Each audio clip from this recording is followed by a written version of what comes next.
네, 반갑습니다. 네, 오늘은 178쪽 궁좌실제 중도상이라는 부분을 할 차례인데요. 전번 시간에 한 걸 좀 요약하고 다시 넘어오겠습니다. 이다라니 무진보 장엄법계 실보전이라는 말을 저번 주에 했습니다. 개송을. 다라니 무진보라고 하는 말은 다라니의 다음 없는 보배로서 장엄법계, 장엄법계, 법계를 실다운 보배궁전을 장엄한다라는 게 이제 이 말인데, 다라니의 무진 그 보라고 하는 것, 다음 없는 보배라고 하는 말은 우리 스스로 가지고 있는 여의주를 말하는 것이다. 이 여의주는 밖에 존재하는 게 아니라 이미 내 안에 가지고 있는 보배. 이 보배는 써도 사라지지 않는 보배이고 써도 없어지지 않는 그런 보배가 바로 무진보다. 누구나 가지고 있는 거예요. 여러분이라고 해서 가지고 있지 않은 게 아니고 누구라고 해도 중생이라면 또 사람이라면 누구라고 하면 누구라도 이 무진보를 가지고 있다. 다만 우리가 그 무진보를 쓰지 못하는 이유는 그 무진보가 있는지조차 모르기 때문에 그런 것이지 누구나 이건 가지고 있는 것이다. 그거를 장엄법계를 그 법계에 실다운 보배 공전을 장엄한다라고 하는 것은 결국 그 여의주로서 그 무진 다음이 없는 보배로서 이 법계를 장엄한다 이러는 거죠. 그 얘기는 여러분의 각각이 부처의 모습으로 화연을 한다고 한번 생각해 보세요. 이 세상이 모든 그 세계가 부처의 세계가 될 거 아니에요?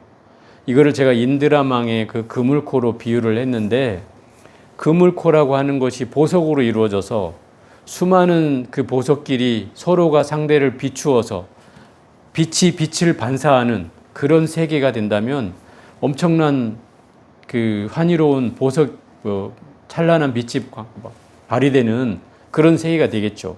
이거를 마찬가지로 부처라는 이름으로 탈바꿈해도 결국 부처가 아니 계신 곳 없다라고 하는 말을 우리가 실감한 만큼 이 세상의 존재는 다 부처님이잖아요. 그런 존재로서 빛을 발하면 그것이 법계를 장엄하는 경우라고 할 수 있죠. 그게 장엄법계 실보전이라는 말일 수 있다 이 말이에요. 화엄에서는 그것을 꽃으로 비유하기도 한다 이 말이죠. 그래서 꽃으로 모든 그 존재를 투영한다고 하면 이 세상이 꽃이 아닌 곳이 어디 있겠어요. 그러면 그 꽃으로 장엄된 세계가 바로 연화장 세계이고 그게 화엄 세계이고 그렇게 표현하는 거죠. 그걸 부처로 한다고 한들 또는 보석으로 한다고 한들 그 세계가 결국 아름다울 수밖에 없는 그런 세계죠. 그것이 무엇로 가능한가? 바로 내 마음의 여의주를 찾아냄으로 해서 그 무진보로서 가능해진다는 거예요. 그러니까 내가 실제로 그러한 존재를 투영하면 이 세상은 정말 그 자체로 이미 아름다운 세상이 된다는 것이 바로 저번 주에 했던 내용의 핵심이라고 할 수 있습니다. 오늘은 궁좌실제 중도상 29개송을 보겠습니다. 이 말은 궁이라고 하는 말은 그 다할 궁자잖아요. 궁극이라는 뜻이죠. 궁극적으로 궁극에는 좌 앉을 좌, 실은 열매실, 진실실자고요. 재는 끝째 자고요. 중은 가운데 중자, 길도자, 마루상자예요. 그럼 이 말은 무슨 말이냐면 궁극적으로 앉아 있다. 어디에 앉아 있느냐? 실제로 실제의 중도의 마루에 앉아 있다. 이렇게 표현한 거예요. 누가 앉아 있다는 거예요? 네? 부처님이? 여러분이 부처님이라니까요. 스스로 내가 지금 여기 법성계를 28개송을 공부하면서 우리가 지금 흘러왔잖아요. 이게 이제 마지막 개송이 2개가 남은 거예요. 29개송, 39개송은. 근데 이 자리가 내가 실컷 공부해서 떠나서 열심히 이렇게 해서 이쪽으로 지나치고 저쪽으로 지나치고 해서 수없이 흘러왔는데 결국 와보니까 내가 앉아있는 자리가 본래 자리였어요. 그래서 이 궁좌실제 중도상이라는 말은 그런 뜻이다 이 말이에요. 궁극적으로 내가 앉아있는 자리가 실제는 무슨 말이냐면 우리가 언제입니까? 그 몇 주 전에 시고행자 환본제라는 말 했잖아요. 그때 본제라고 하는 것이 뭐라고 했어요? 본래 자리를 말하는 거라고 했잖아요. 그러면 이 실제라고 하는 말도 그 진리 그 자체를 말하는 거다 말이에요. 진실 그 자체, 진리 그 자체. 그 자체의 중도의 마루. 중도라는 건 뭐예요? 둘이 없는 불이 중도를 말한다 이 말이에요. 둘이 아닌 그런 경계로서의 중도.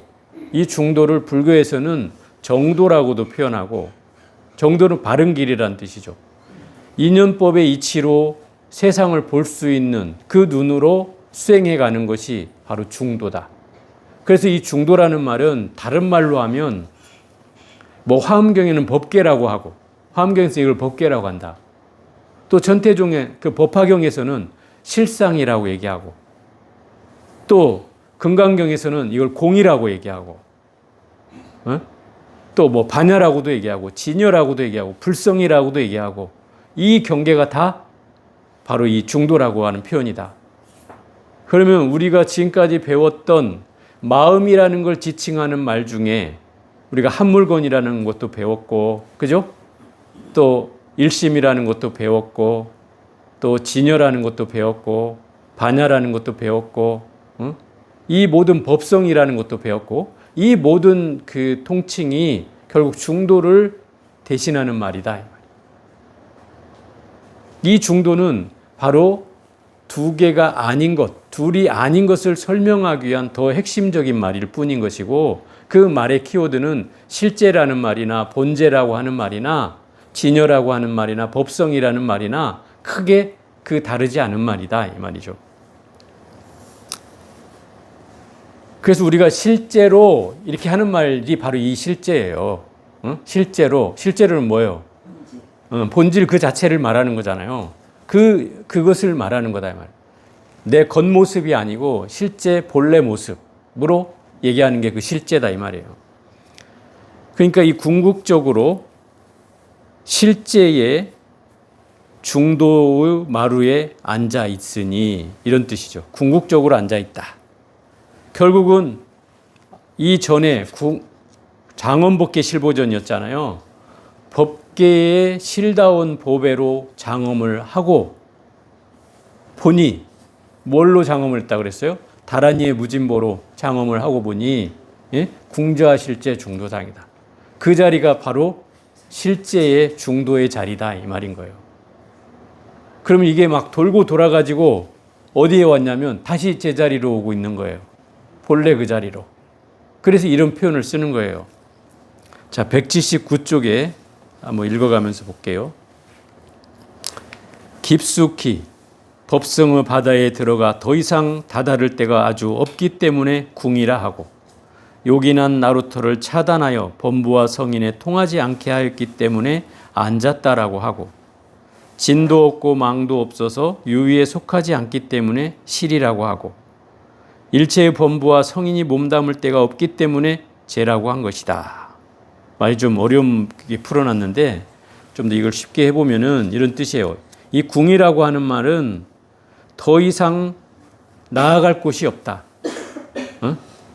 더 이상 나아갈 곳이 없는 궁극적인 진리, 그 상태. 그게 궁이라는 표현이다 이 말이에요. 더 이상 나아갈 곳이 없는, 물러설 수 없는 절대적인 진리, 그 궁극적인 상태를 바로 궁이라고 하고, 또 두 번째 요긴한 나루터를 차단해 범부와 성인이 통하지 않게 하였기 때문에 앉았다라고 하는 말은 범부와 성인의 경지에 통하지 않는다는 말은 절대적인 경지다 말이에요. 범부도 성인도 넘어갈 수 없는 절대적인 경지에 머무르고 있다 이 말이에요. 앉았다는 말은 절대적인 경지에 머물고 있다 이런 표현이고, 진도 없고 망도 없고 유의에 속하지 않는다는 말은 진이라는 것은 참된도 아니고 거짓도 아니었어. 망이라는 거짓도 없어서 유의에 속하지 않기 때문에, 유의라고 하는 것은 인위적으로 애쓰는 걸 말한단 말이에요. 인위적으로 애쓰는 마음도 없기 때문에 죄라고 한다. 이 말은 인위적인 행위나 어떤 변화가 없는 인위적이지 않은 궁극적인 진실, 통할 수 없는 궁극적인 진실, 그렇기 때문에 그것을 실이라고 한다. 그러니까 진리 그 자체를 얘기한다 이 말인 거죠. 어디에 거기다 갖다 붙이지 않고 진실이 뭐라고 얘기하는 순간 그건 진실이 아닌 게 되니까 진실은 진실 그 자체잖아요. 그러니까 여기다 갖다 붙일 수 없는 것을 실이라고 하고 일체의 범부와 성인이 몸담을 데가 없기 때문에 죄라고 한다. 이 말은 범부와 성인이라는 그 구분을 다 초월해서 어떤 존재도 미칠 수 없는 모든 경계와 분별이 사라진 경계, 모든 분별과 경계가 사라진 절대적인 경지, 그것이 바로 죄다 이 말이에요. 그 끝째 자니까 이게 경계제 자고 끝째 자예요. 그 얘기가 결국은 이 말에 담겨 있는 말은 그런 거죠. 지금 궁좌실제라고 하는 말 네 가지를 풀었는데 이 말을 요약하면 이 지금 얘기하고 있는 내용은 뭐 범부나 성인이다 이런 경계를 얘기하고 있는 게 아니라 그걸 넘어선 초월적인 경지를 얘기하고 있다 이 말이에요. 깨달음을 얻어서 절대적으로 물러설 수 없는 어떤 것도 바꿀 수 없는 그런 경지, 그 진리 그 자체, 이걸 설명하고 있는 게 궁좌실제라고 하는 말이다 이 말이죠. 자, 180쪽 볼게요. 그리고 어떤 것이라고 불러서 건드릴 수 없음을 중이라 하고 삼승과 오성이 끊임없이 밟아감을 도라고 하고 궁극에 평상하여 안배를 쓰지 않음을 상이라고 한 것이다. 이 참 선적인 풀이가 되게 어려워요. 이렇게 이런 표현을 해놓은 것이. 중이라는 말을 어떻게 풀어놨냐면 어떤 것도 건드릴 수 없다라고 했어요. 어떤 것이라는 것은 한 물건도 불러서 건드릴 수 없다라고 하는 말은 이 모든 상대적인 분별의 세계, 상대적인 분별의 세계가 뭐예요? 옳고 그르다고 하거나 좋고 싫다고 하거나 선하다 악하다 하거나 하는 이런 분별이 있잖아요. 이것을 두 가지 경계라고 하잖아요. 이런 경계를 초월한 절대적인 경지를 바로 중이라고 한다. 중이라는 말은 그래서 불이라는 개념이 들어있다 이 말이에요. 둘이 아니다. 이 말은 경계가 들어있다. 그게 중이다 이 말이에요. 삼승과 오성이 끊임없이 밟아감을 도라고 한다는 말은 삼승은 뭐예요? 우리 안 배웠나요? 삼승? 성문, 영각, 보살. 이게 삼승이죠. 성문승, 영각승, 보살승. 성문승은 사제 법문을 듣는 사람이에요. 듣는 수행자. 사제 법문만 들어서 깨달음을 얻겠다고 하는 사람이고, 또 영각승은 12영계의 이치만을 깨달아서 자기 혼자만 깨닫겠다고 하는 사람이다. 다른 사람의 깨달음은 관심이 없고 다른 사람을 깨닫게 해주겠다는 것도 관심이 없는 사람이고, 보살승은 내 깨달음을 뒤로 미루는 한이 있어도 다른 사람이 다 깨달은 연후에야 자기를 깨닫겠다고 하는 사람이 보살승이죠. 이걸 삼승이라고 해요. 이 삼승은 사실은 이 법화경에서는 방편이라고 하죠. 왜냐하면 이 화엄경에서도 얘기하지만 다 일승을 얘기하고 있다 이 말이에요. 일승은 뭐예요? 일승은 불이 부처님이죠. 부처님. 결국 이 삼승을 얘기하는 것은 부처가 되기 위한 방편인 거야. 그죠? 그래서 세 가지를 얘기할 뿐이다 이 말인 거예요. 이 삼승과 오성이라고 하는 건 뭐냐?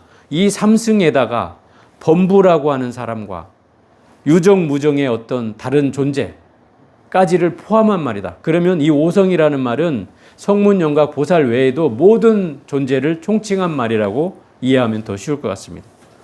그런 존재들이 끊임없이 밟아가는 게 도다. 이런 얘기고, 깨달음을 향해서 나아가는 것이 도잖아요. 궁극에 평상하여 안배를 쓰지 않음이 상이라고 한 것은, 궁극에 평상이라는 말은 평상심 이런 뜻이죠. 늘 일상으로 일어나는 마음. 그 마음이라는 것은 안배를 쓰지 않는다. 안배라는 말은 무슨 말이냐면 이 안배라는 뜻이 우리가 알맞게 어디에 안배하다 이 말 하잖아요. 안배라는 말 알맞게 처리하다, 배치하다 이런 말이 안배란 말이에요. 그러면 이 얘기는 무슨 얘기냐면 뭔가 인위적으로 뭔가를 한다는 뜻인 거죠. 이 안배라는 말을. 그럼 안배를 쓰지 않는다는 말은 인위적으로 노력하는 것 자체를 하지 않는다. 애쓰지 않는다. 이 말인 거예요. 그게 상이다 이 말이에요. 그게 평상심이기 때문에 이 마루상자라고 하는 말은 그래서 그냥 평상심을 말하는 것이다. 특별히 인위적인 노력이나 애쓰는 마음을 하지 않는 그 모습을 상이라고 한다. 마루상이라고 한다. 이 말은 무슨 얘기냐면 그런 거죠. 금방이 아니라 지금까지 우리가 화엄경을 공부해 오면서 화엄경의 핵심이 바로 내가 중생이 아니라 완전 무결한 부처라고 얘기했잖아요. 그죠? 완전 무결해. 하나의 흠도 없어. 그런 부처라고 얘기하는 것은 내가 애쓰라는 뜻이 아니다 이 말이에요. 그죠? 이미 그것을 알아차리라고 하는 거예요. 그걸 못 알아차리니까 내가 중생인 거고 알아차리기만 하면 나는 부처인 거예요. 그러니 애쓸 필요가 없다는 거죠. 안배를 하지 말라는 거예요. 그런 모습이 바로 이 궁자실자 중도상이라는 말에서 등장하는 말이다 이 말이죠. 궁극적으로 실제 진실적인 진리 그 자체의 중도의 그 마루 위에 앉았다 이 말이에요.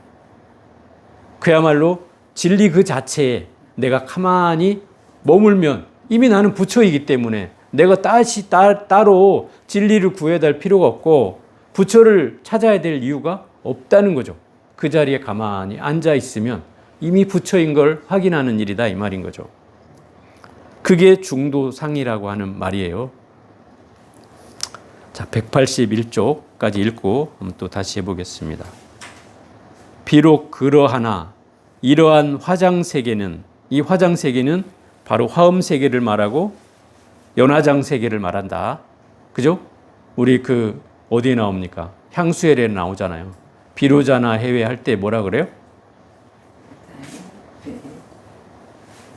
무슨 게? 화장계잖아요. 화장계. 화장계라는 말이 바로 화장의 세계라는 뜻이죠. 연화계, 연화세계, 연화장엄세계, 화장세계 이런 말이에요. 화장계라고 하는 말이. 그러니까 그러한 꽃으로 장엄되어 있는 세계, 이 세계는 번뇌와 오염으로부터 벗어나서 지극히 청정한 곳, 청정한 절대적인 곳, 그게 화장세계예요.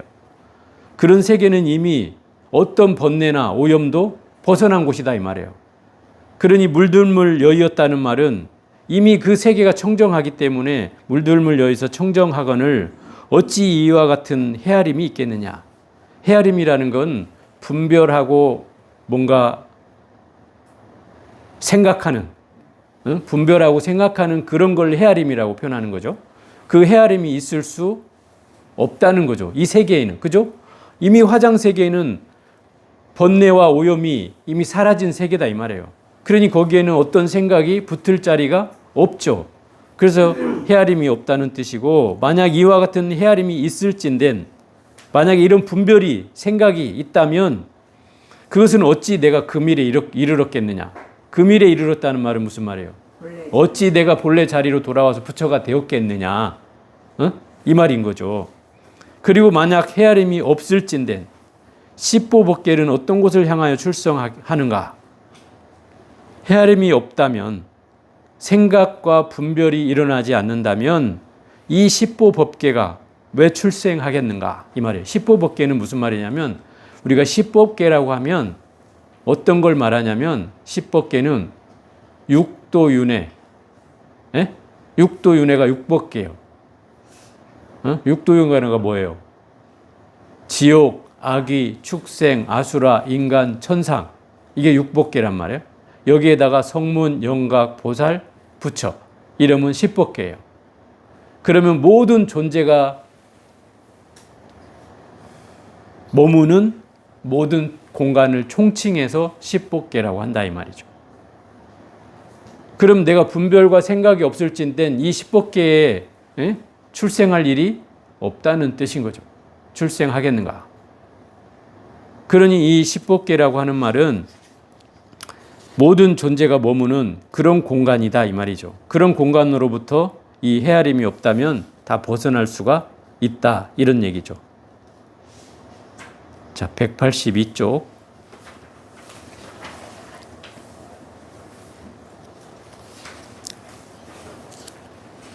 왼손으로 한 번 치고는 이르되 불사문중에서는 한 법도 버리지 않는다라고 하고 오른손으로 한번 치고는 이르되 한 법도 보지 않음이 곧 열애라고 하노니 도대체 알겠는가?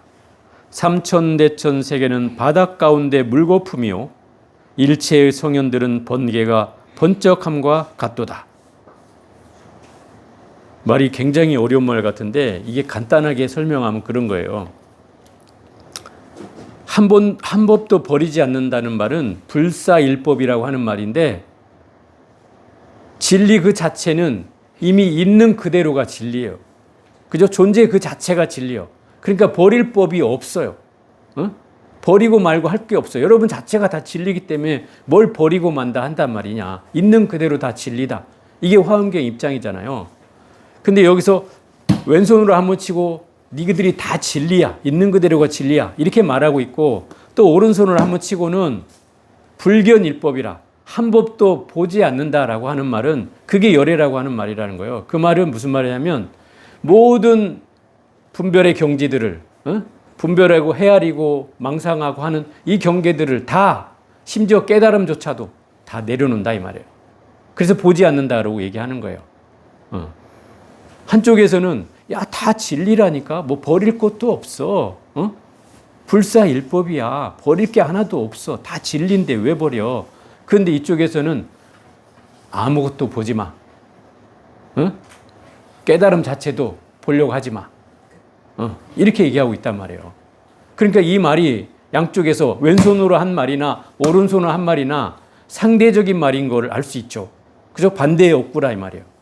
마치 한쪽에서는 긍정하는 입장이고 한쪽에서는 부정하고 있는 입장인 거죠. 그죠? 이렇게 한번 비유를 들어볼게요. 불교의 그 세상을 바라보는 인식이 두 가지 축이 있어요. 하나는 긍정적으로 바라보는 측면이 있어요. 이걸 유식해서는 가유라고 표현해요. 가유.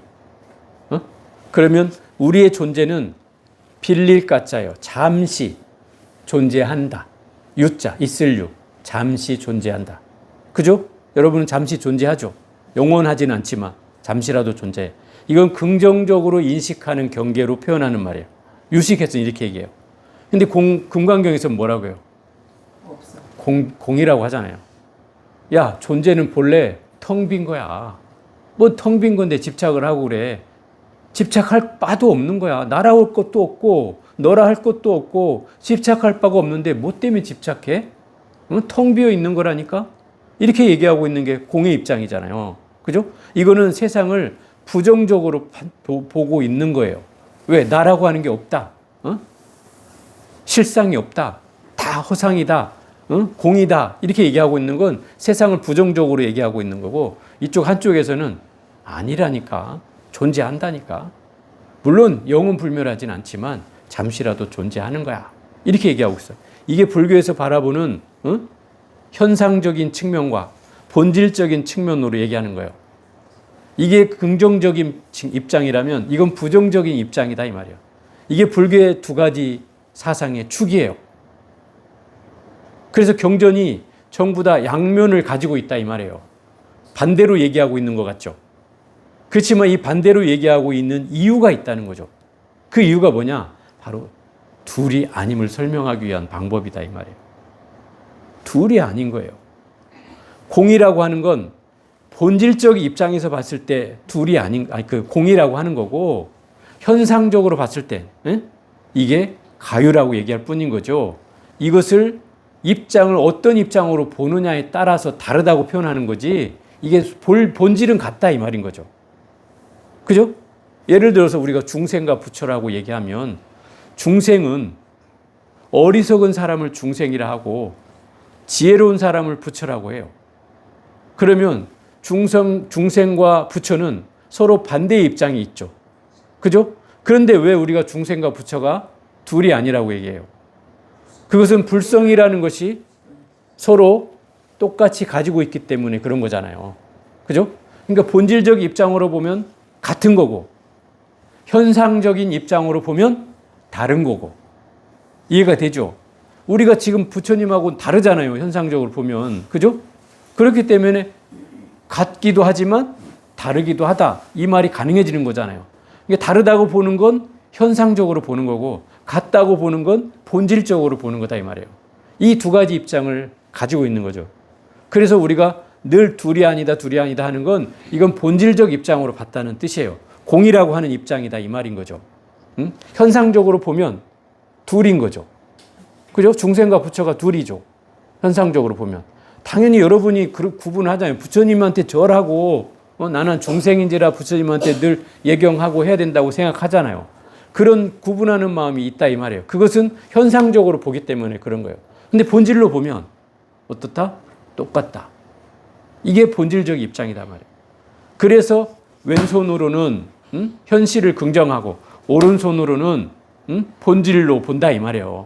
그러면 이 두 개가 서로 어느 측면으로 보느냐는 것이지 이것이 정말 반대말이 아니라는 거죠. 따져보면. 그죠? 어떤 입장으로 보느냐에 따라서 다르다는 거지 실제로는 둘은 같은 말이다 이 말인 거죠.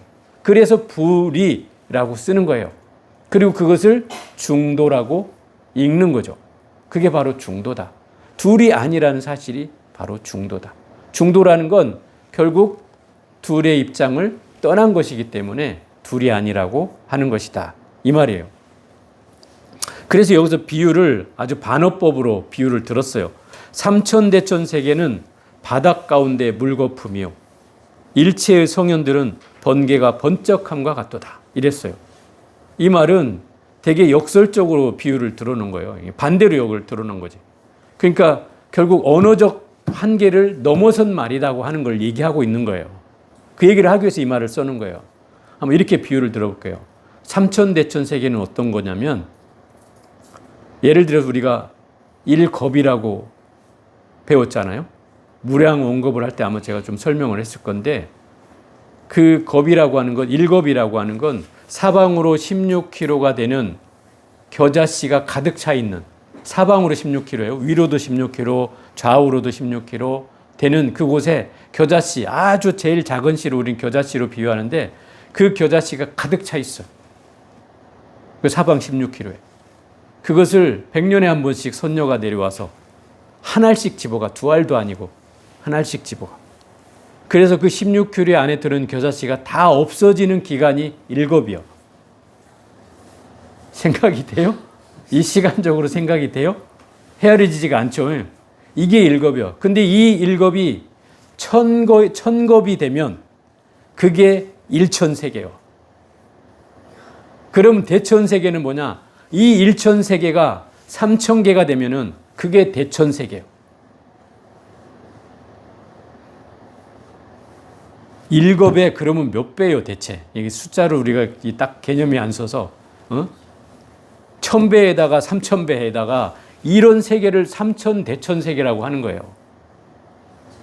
그러면 우리가 그 공간적으로 제일 큰 수를 제일 큰 개념을 상정할 때 바로 이 3000대천세계를 비유로 든단 말이에요. 우리 그 화엄경에서 이와 비슷한 구절을 배운 게 뭐냐면 일미진중 함시방 일체진중 영여시 이걸 배웠죠. 한 티끌 할 먼지가 시방의 세계를 포함하고 있고 일체의 모든 것이 다 이 한 티끌과 같다. 이 말이에요. 한 티끌이 곧 일체요. 일체가 곧 한 티끌이다. 삼천대천 세계가 한 티끌이고 한 먼지이고 한 먼지가 곧 삼천대천 세계다. 이런 말이다 이 말이에요. 근데 이 삼천대천 세계가 뭐하고 같다고요? 바다에 떠 있는 물거품과 같다. 물거품과 같다. 또 일체 성현들은 성현이란 말이 누구예요? 여기서는 깨달은 사람들을 얘기한다. 그 깨달은 사람들이 뭐와 같다고요? 반짝거리는 번갯불과 같다. 이 대목은 어디서 나와요? 우리 금강경에 보면 맨 마지막 구절에 나오죠. 그죠? 여몽함포령 일체유의법 여몽함포령 여로영여전 응장여시관 나오잖아요. 일체에 존재하는 모든 인연지어진 법들은 다 꿈과 같고 물거품과 같고 환상과 같다. 그리고 여로영여전 이슬과 같고 번갯불과 같다. 하고 나오잖아요. 우리 현상이 그렇다는 거예요. 현상이. 그런데 깨달은 사람조차도 바로 이 현상에 불과하다 이런 거예요. 그러니까 이건 역설적 비유예요. 역설적 비유. 이 말은 무슨 얘기냐면 언어적 한계를 뛰어넘는 말이다 이 말인 거죠. 지금까지 한 말들은 그 말로서만 말꼬리만 잡으면 이건 절대로 넘어설 수 없는 길이라는 거죠. 그렇잖아요. 내가 깨달음을 얻는 일이 중요한 일이지 그 말로써 뭘 설명하고 어쩌고 이렇다 저렇다 하는 것은 말로써 설명하는 한계일 뿐인 거지 결국 깨달음이라는 건 그 너머에 있는 거잖아요. 그래서 결국 이 삼천대천 세계는 바닷 가운데 물거품일 뿐이고 일체 성현들은 번쩍하는 번갯불과 같은 것이다 이 말이에요. 순간 사라져버리는 존재와 같다 이 말이에요. 그 말은 결국 역설적이게도 이미 이 깨달음과 이 엄청난 세계는 바로 말로서 설명할 수 없는 곳에 있다는 거예요. 그걸 설명하기 위해서 이렇게 얘기하고 있는 거다 이 말이에요. 이미 언어적 그런 세계를 넘어선 곳에 있다 이 말인 거죠. 언어를 초월한 곳에. 왜냐하면 제가 늘 얘기하잖아요. 진리는 입을 여는 순간 잘못된다. 그렇잖아요. 진리를 말로 설명하는 건 엄청난 이 한계를 봉착하게 돼 있어요. 그래서 저도 어려워요, 이게. 말로써 여러분한테 뭔가를 전달하는 게 어려워요. 왜냐하면 그런 한계를 이미 가지고 있기 때문에. 예를 들어서 제가 한번 설명했잖아요. 사과를 먹지 못한 사람에게 사과 맛을 설명하는 것과 같다. 그죠? 그냥 입에다 한번 탁 베어물게 하면 그냥 말할 것도 필요가 없는데 그걸 먹어보지 못한 사람한테는 야 이게 어떻다 저떻다 백날 얘기해봐야 그냥 환상과 생각과 상상만 하게 할 뿐인 거지 실제 그 맛인지는 알 수가 없잖아요. 이제 그런 거와 같은 거죠. 그래서 이게 말이라고 하는 건 바로 이런 한계를 갖고 있기 때문에 이 선사들은 이거를 이렇게 격을 완전히 떨어뜨려 가지고 그 말을 넘어선 곳에 있다는 것을 이렇게 격외돌이라고 하는 거예요. 이거를 격외돌이, 격을 벗어난 도리로서 설명한다 이 말이에요. 언어를 넘어선 그 경계로서 바로 이걸 설명하고 있는 것이다. 그래서 이 말이 어려운 말처럼 들리는 거예요. 삼천대천 세계가 바로 바닷 가운데 물거품이요 일체 성현들은 번갯불이 같다라고 하는 말은 바로 그 언어를 넘어선 격을 넘어선 그곳에 바로 그 도가 또는 중도가 또는 실제가 또는 우리의 본래 그 완전무결한 불성이 존재한다라고 하는 것. 그걸 깨닫는 일이 더 중요한 일이라는 걸 애써 설명하고 있는 대목이다.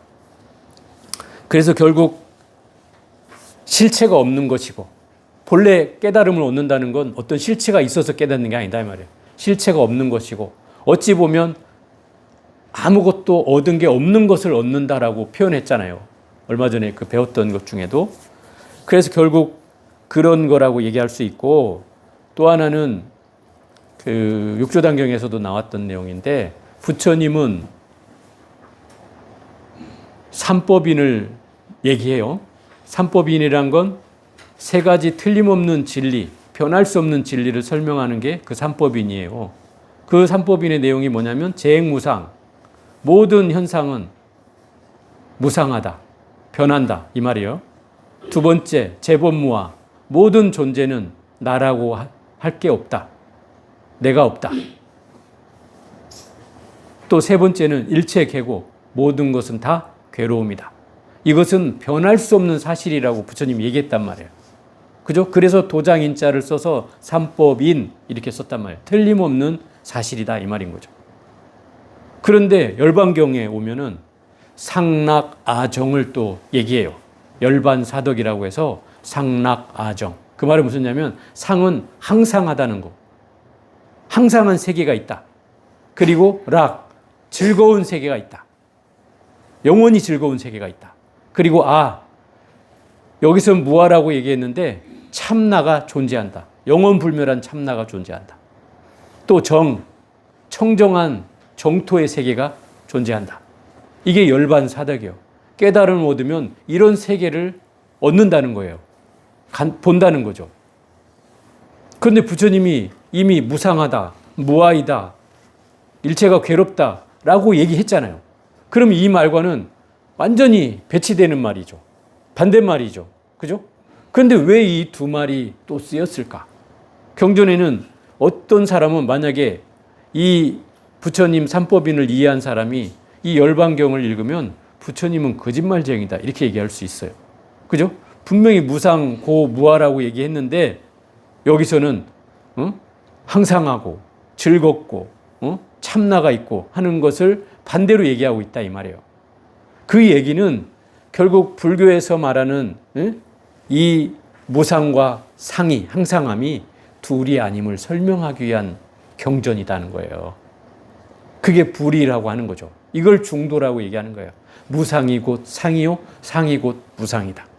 고가 락이요, 락이 곧 고다. 이걸 설명하기 위한 거예요. 그래서 두 가지 입장이 나오는 거예요. 무아가 곧 진하요, 진하가 곧 무하다. 이걸 설명하는 거예요. 왜냐하면 한번 이렇게 봐요. 번뇌가 곧 볼이다. 이 말을 우리 수없이 들었잖아요. 왜 번뇌가 볼이에요?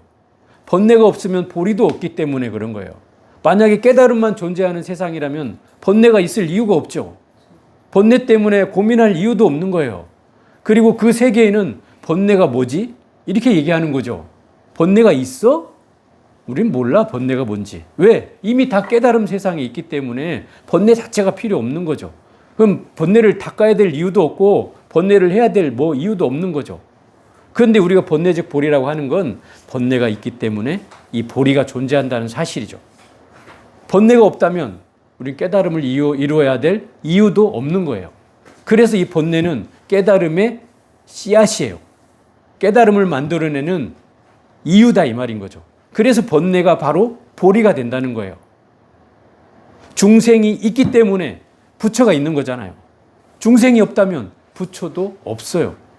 그러니까 중생이 부처라고 하는 말은 바로 중생으로부터 부처가 나는 것이고 더 정확히 말하면 중생과 부처의 경계가 둘이 아니기 때문에 그래요. 불성이라는 걸 가지고 있기 때문에. 그죠? 그 세계예요. 무상과 상이라고 하는 세계도 바로 그걸 말하는 거예요. 둘이 아닌 걸 말하는 거예요. 그 세계가 바로 중도다 이 말인 거예요. 번뇌가 곧 보리요, 중생이 곧 부처요. 그죠? 또 무상이 곧 항상함이요. 범부가 곧 성인이요, 성인이 곧 범부다. 다 가능해지는 말이죠.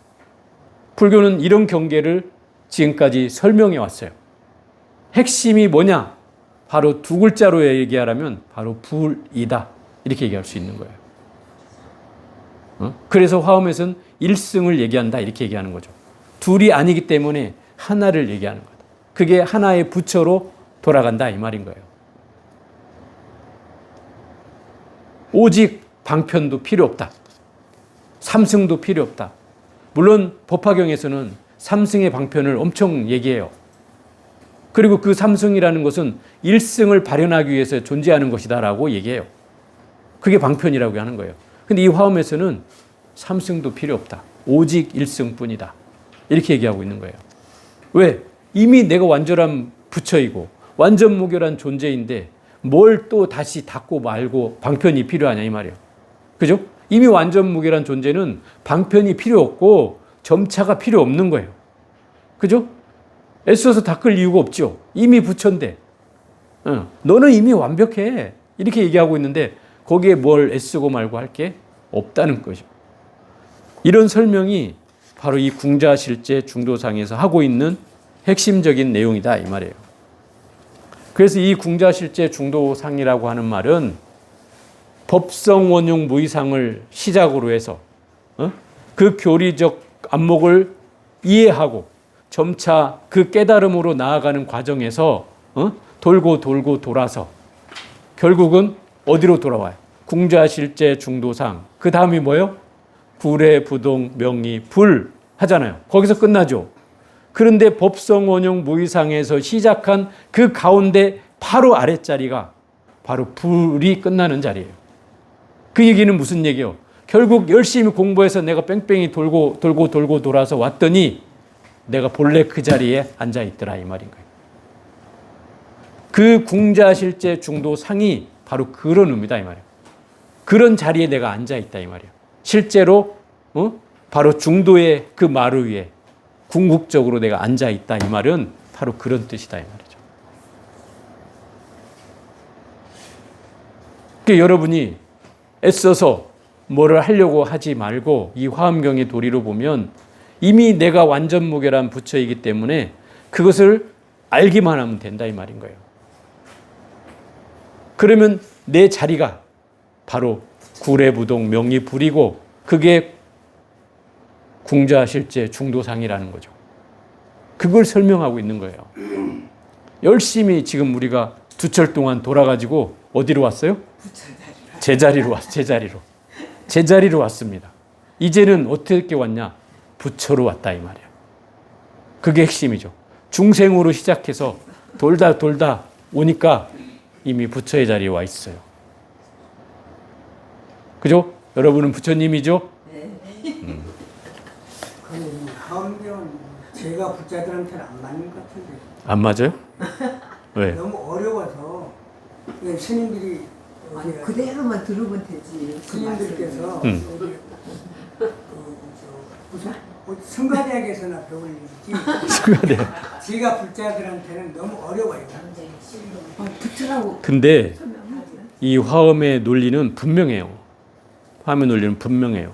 어려울 이유가 없는 것이 물론 처음에 이 법문을 설했을 때는 대중들이 아무도 이해를 못했어요. 당연할 것 같아요. 그래서 오한이 봉방에 있으니까 부처님이 고민하는 거죠. 이 중생들에게 어떻게 설명해줘야 이 말이 더 쉽게 다가가지? 이러니까 막 범천이 막 하늘의 범천들이 나타나서 부처님 이 못 알아먹으니 이제 그만하시고 그냥 열반에 드세요.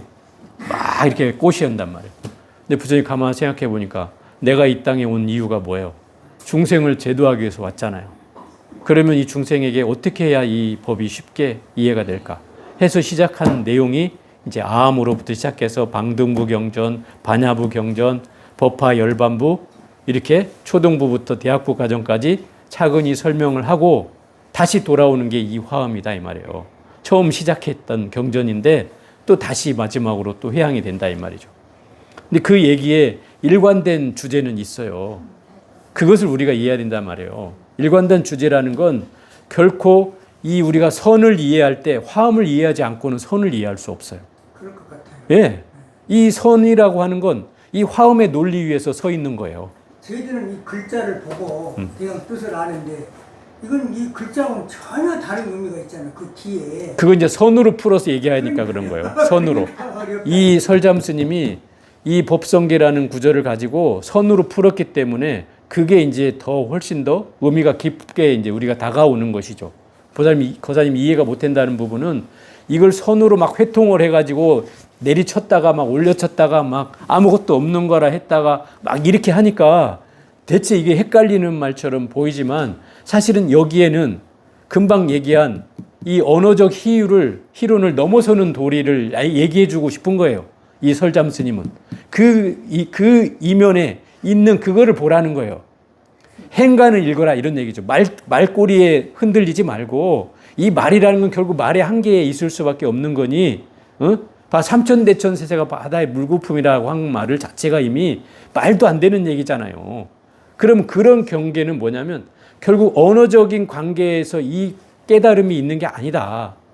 그걸 넘어서야 되는 것이다. 그러니 그 언어적인 것에 함몰되지 마라. 경전에 함몰되지 마라. 이 말인 거예요. 그거를 지금 시종일관 얘기해 온 거예요. 어려운 말처럼 보이지만 그 내용은 핵심은 거기에 있어요. 그래서 그걸 부시기도 하고 그거를 막 찬탄하기도 하고 올렸다 내렸다 하고 그러면서 그 본질을 꿰뚫어서 보기도 하고 또 핵심을 얘기하기도 하고 이러면서 이렇게 흘러온 거다 이 말이죠. 그러니 이것이 잘못된 게 아니라 어려운 게 아니라 우리가 선의 도리를 이해하는 것, 선이라는 건 간접적인 게 없어요. 그 무슨 얘기냐면 돌아가는 법이 없단 말이야. 선은 그냥 바로 직구로 날리는 거예요. 직구로. 여기에 무슨 커브 이런 거 없어요. 그냥 바로 꽂아. 그래서 이걸 경절문이라고 해요.